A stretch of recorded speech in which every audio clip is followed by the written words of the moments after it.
I guess what I'm really asking, Robert, is maybe your biggest question about this team.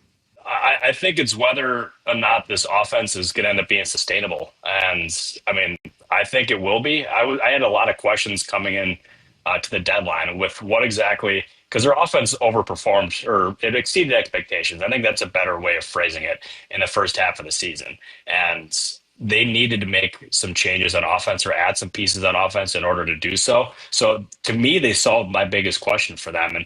And long term, I think it's sustainable too, because one of these things that I really wanted to hone in on was them signing Cal Raleigh to an extension before the season started. He got a little over $100 million, and at the time, like, it was a really strong contract for the player. It was a move by the Mariners that showed that they're being aggressive and trying to spend money. But if they had waited, it probably would have been twice that, if not more, because the season that he's having has been absolutely unbelievable. So by being like aggressive and trying to extend Cal Raleigh early on, it may have actually kept their World Series or at least playoff window more open or more wide open for the next few years. So I thought that was a terrific job by the Mariners front office and something that's kind of been overlooked nationally.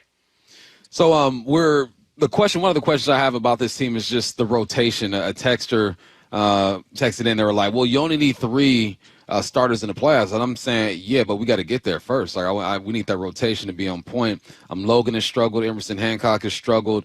And we're putting all of our eggs in one basket in Miller. Hopefully he comes back and he does his thing. Stacey and I had a conversation, and we agreed that if there's any position that can come back and just be on fire, it's the guy on the mound. What do you feel your chances are, our chances are, that Miller comes back and is the guy that we saw from last year? I sure as heck hope that's actually the case, because he's one of the most talented young pitchers in baseball. And if they can end up getting him back and pair him with some of these other guys in the rotation, and hopefully one of the guys that struggled bounces back.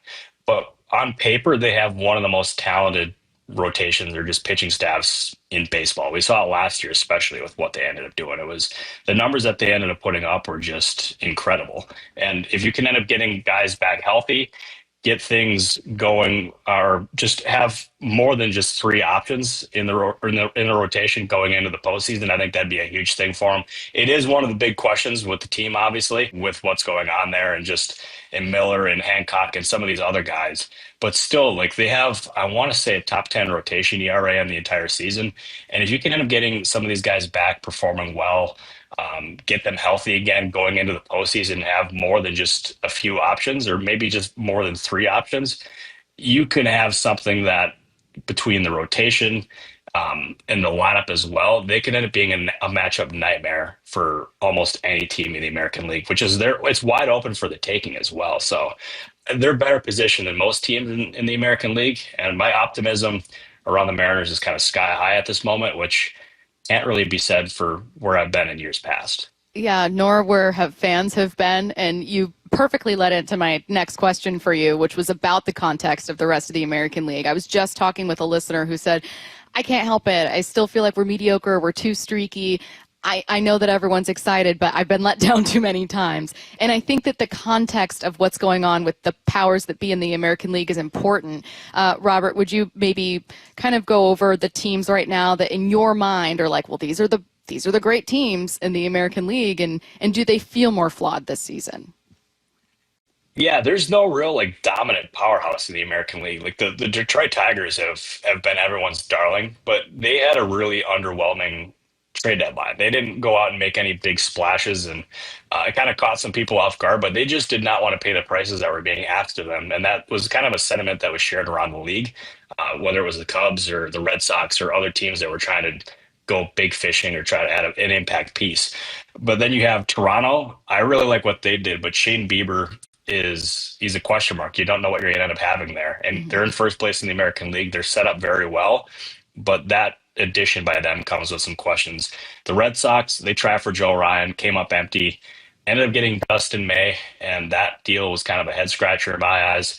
And I'm not really sure what to make of the Red Sox at this point. I see some people say that they're a World Series team. I don't know if I'm necessarily there quite yet, because just the vibes around that team are just, I don't know. I just don't know what to make of them overall. The Yankees, I mean, they're struggling as much as any team in ball at this point. I mean, usually you talk about the big bad Yankees as like the American League favorite, but I don't know if I'd put them there quite yet. Um, the Guardians had a pretty big sell-off. That could have been bigger if they traded Stephen Kwan, but they ultimately did not do that. But I'm going to end up going. I'm going to go to your guys' division now. The Houston Astros. How about them getting Carlos Correa? That Oh was man. not on my bingo card. I remember seeing the Bob Nightingale tweet saying that they were talking, and I'm like, wait, what? Like that was not on my radar whatsoever. And I feel like I was not alone there. But they got Correa. They got better for sure. They absolutely did. And it's going to come down to probably those two teams in the American League West. I think the Mariners have the edge, but that being said, the Astros doubting them in any category is a very scary proposition because they have the pedigree, they have the players, they have Carlos Correa, who's a clear winner, back in town as well. It's scary, and you also got to look at the Texas Rangers too. They're hanging around a little bit, but I think it's going to end up coming down to the Mariners and the Astros. Hey, Robert, as you know, in this business, every now and then you get to shine a little bit. You predict something, you break something that no one else is really feeling or hearing about. And you were involved with the Devers situation. What was that like, breaking that, and just break down the process? What you can tell me, because I'm sure you got some connects you can't really put out there like that. Yeah, it was. I'm not kidding you. It was a relaxing Father's Day for me, and I laid by my pool, and then next thing I know, I'm sitting down on my couch petting my dog Cooper, and next thing I know, I have someone call me, and this person does not call me ever, and usually if he does, something happened. And I started saying like, "Hey, it's been a while since we talked. Like, how are you?" It's like, "Dude, shut up." And I'm like, "Wait, what? Like, what's going on?" He said, "Devers is going to the Giants for Kyle Harrison, Jordan Hicks, and more. Like, go dig on it." And I'm like, "What?" I was convinced it was bad info. Texted somebody else, and he's like, "Yeah, that's right." I'm like, that seems too easy. I call somebody who would definitively know, and there was just pure silence at the end of the phone when he answered. And he said, "Yeah, you're right. Like you can tweet it." And I'm like, I asked him 5 times, like this is right, isn't it? And he said, "Yes. Like you will not look like an idiot." Because I was worried it could be like the biggest miss of my life, but I knew if this person was telling me it was correct, so I tweeted it while I was on the phone with him, and my life changed ever since. It was absolute. My phone actually stopped working from all the Twitter notifications, which maybe that's my fault for having the notifications on, but it was bonkers, and I enjoyed every second of it, even though it was pure chaos. Yeah, you insidered too hard is what happened, and then your phone just couldn't handle it. That was maybe the most shocking trade that I could remember in a while. Where did it rank up there for you in terms of, you're kind of like you're checking intel twice, making sure you're looking at your phone, making sure the text is right, kind of stuff? Yeah, it was my number one by far, and it felt like the Luka trade. I had people around the industry, whether it was other reporters or executives or agents or players, tell me they saw the trade and their reaction was similar to the Luka moment. And Yeah. it was pretty cool to be involved in that. But yeah, I want to get the next big one. I don't know what it'll necessarily be, but I want to get the next big one because it's the adrenaline rush of all adrenaline rushes, and it's just yeah, it fuels me. I love it. I love that for you. I love that for you.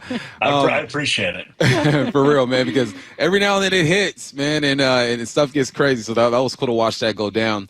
Julio Rodríguez, man, he's such an interesting character over here. I've appreciated what he's been able to do, not to the level that a lot of people want him to perform. But how important is he in this run? I know we talk about, Naylor and Gino in the rotation, and it's almost in Cal, and it's almost like people have kind of tapered their expectations and kind of pushed him to the side when it comes to the success of this team. How important is he to you this final, couple months of the season? To me, he's the guy that can end up winning them the World Series. And we talk about Cal, we talk about Gino, Josh, their rotation. But there's a reason why the Mariners ended up extending Julio Rodriguez to the deal that they did. And it's got upside to be over $300 million. And you don't do that unless you think the guy is a franchise-altering player. And when you sign a guy like that, you expect him to shine in the biggest and best moments, and that's in October. And he's not put up the same numbers this year as he has in previous years. He knows that. I think everybody knows that. He's still a tremendously talented player.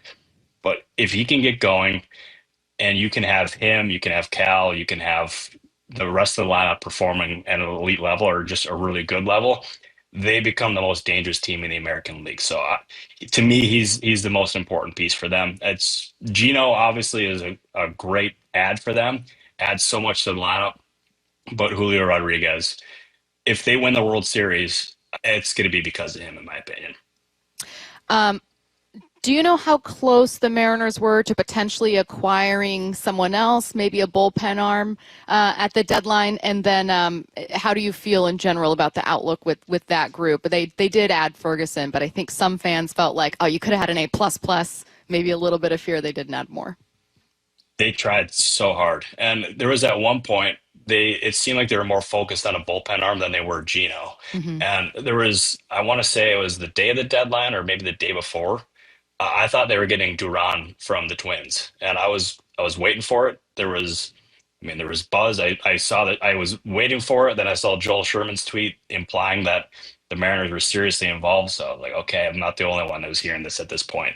And I thought that's where he was going. And then all of a sudden he goes to Philadelphia and you wonder what the pivot is.